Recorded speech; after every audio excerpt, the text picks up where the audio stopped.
So now I am at the farthest southwest corner of your property, and as you can see, there is a trail that goes through it, and on the edge of it there's the trail that I walked up just there. That's also your boundary line. So you can see my white Tahoe way in the distance, and I just walked up this trail.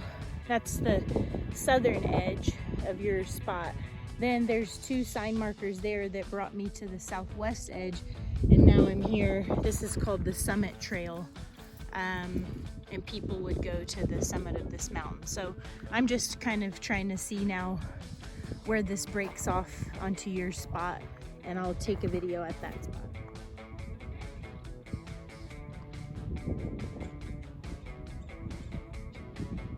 This is the place where the trail changes from your property line to not your property line.